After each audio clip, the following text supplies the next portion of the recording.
歡迎收聽新視角聽新聞，我係 Kat。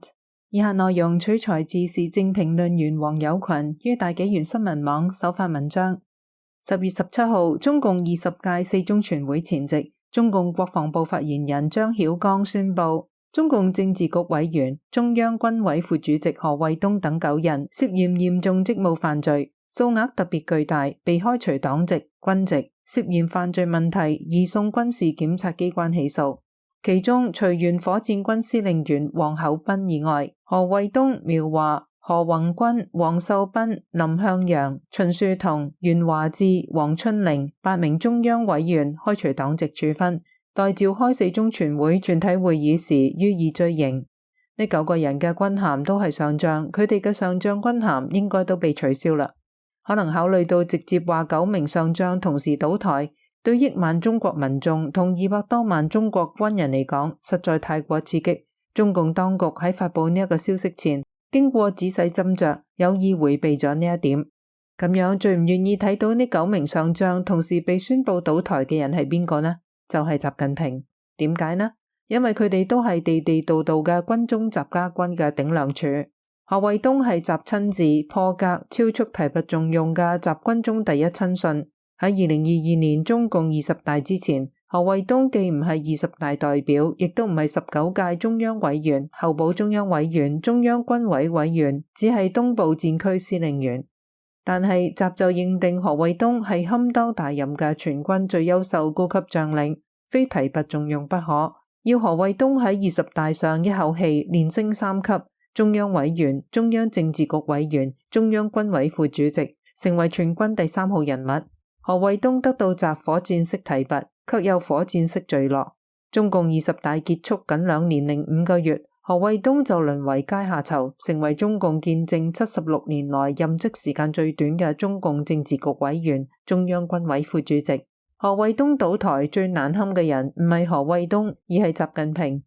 苗華係習喺軍委政治工作部主任，張楊涉徐才厚、郭伯雄案被調查之後，千挑萬選出嚟嘅軍委政治工作部主任。從2017年至2024年嘅7年幾入邊，苗華係習政治建軍嘅操盤手，習提拔重用全軍高級將領嘅軍中組織部長，習監督軍事首長嘅政委中嘅總政委。20大後，何衛東被稱為習軍中第一親信。苗華則被稱為習軍中第二親信，何苗亦有如習軍中嘅左膀右臂。習最初嘅打算可能係等中央軍委第一副主席張又俠退休後，由何衛東任中央軍委第一副主席，苗華任中央軍委第二副主席，由何苗協助習統帥全軍。如今習軍中嘅左膀右臂都被截斷，習點能夠唔心痛呢？何宏軍喺習嘅軍中佈局亦都至關重要。2024年7月9號，20屆三中全會前夕，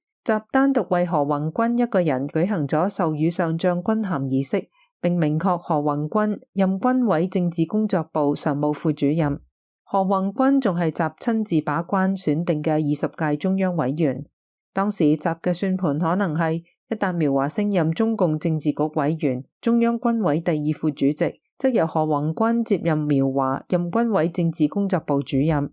喺習選定嘅軍委政治工作部主任苗華倒台不久，習選定嘅軍委政治工作部常務副主任何宏軍亦都倒台。習最重視嘅政治建軍嘅2大幹將都倒台，呢一個政治建軍點建呢？王秀斌亦都係習睇中嘅軍中精英。王秀斌同何衛東、苗華一樣，都係從習嘅嫡系部隊駐福建嘅第31集團軍中出嚟嘅高級將領。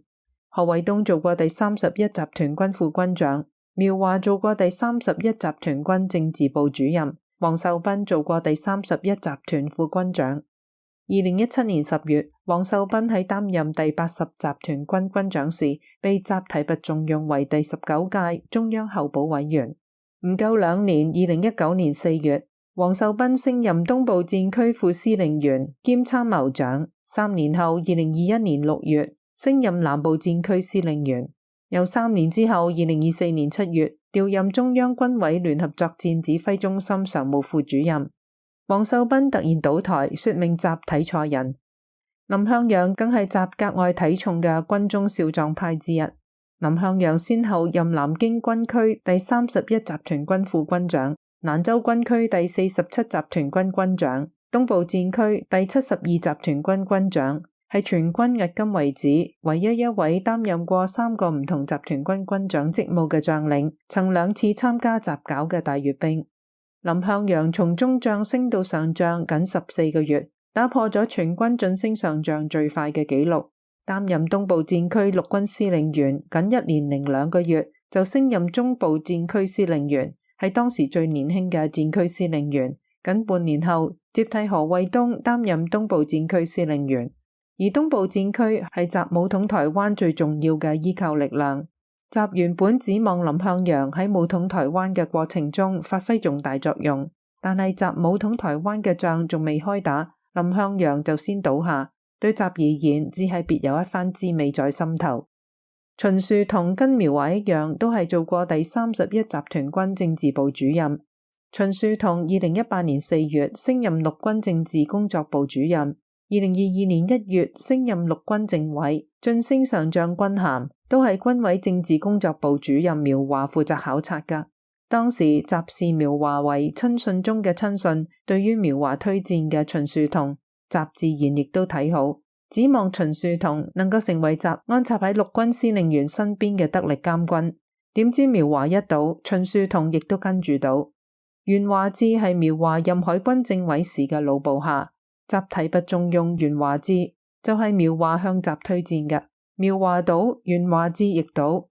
火箭軍司令員王厚斌倒台，對習打擊之大更係超乎尋常。點解呢？因為火箭軍係習嘅王牌軍，係習打台灣同美國叫陣嘅最重要依靠力量。火箭軍係掌管可攜帶常規彈頭或核彈頭嘅近程、中程、遠程洲際導彈嘅戰略軍種，涉太空、導彈、核武器等高精尖技術，係中共軍隊中技術含量最高、威懾力最大、破壞力亦最大嘅軍種。習親自提拔重用嘅第一任火箭軍司令員魏鳳和，第二任火箭軍司令員周亞玲，第三任火箭軍司令員李玉超都因嚴重腐敗問題落馬。習選火箭軍司令員係一錯再錯三錯，而家習選嘅第4任火箭軍司令員又成為嚴重腐敗分子，呢一個係習選火箭軍司令員嘅第4錯啦。一錯可原諒，二錯可理解，三錯就係大錯，四錯呢更係大錯特錯。中共20大前後，中共宣傳機器對習嘅個人崇拜搞得熱火朝天，將習吹捧到上天。結果20大結束唔夠3年，習喺火箭軍問題上連跌咗4個關斗。試問邊個仲敢忠於習呢？武警司令員黃春寧倒台，對習嘅打擊亦係巨大㗎，因為習上台之後擔心武警部隊參與搞政變，特別將武警從中央軍委、國務院雙重管理收歸中央軍委單獨管，並對江澤民當政同做太上皇時嘅武警部隊軍政高官進行咗一輪又一輪清洗，包括原武警司令員王建平在內嘅一批高級將軍全部被拿下。如今習親自提拔重用嘅武警司令員黃春寧亦淪為嚴重腐敗分子。習只能怪自己適能不準，選人不當，用人不對啦。習親自提拔重用嘅9名上將齊倒台，標誌住過去13年來習嘅吹鼓手們製造嘅習氏神話破滅啦。習喺2022年中共20大時，可能點都冇諗到，僅僅唔到3年，佢親自提拔重用嘅軍中最重要嘅一批高級將領，竟然好似骨牌一樣倒下。此正所謂人算不如天算。本次嘅新視覺聽新聞就到呢度，請記得訂閱點讚。本節目嘅粵語版部分內容已經加入大紀元嘅 Patreon，亦都請大家多多支持。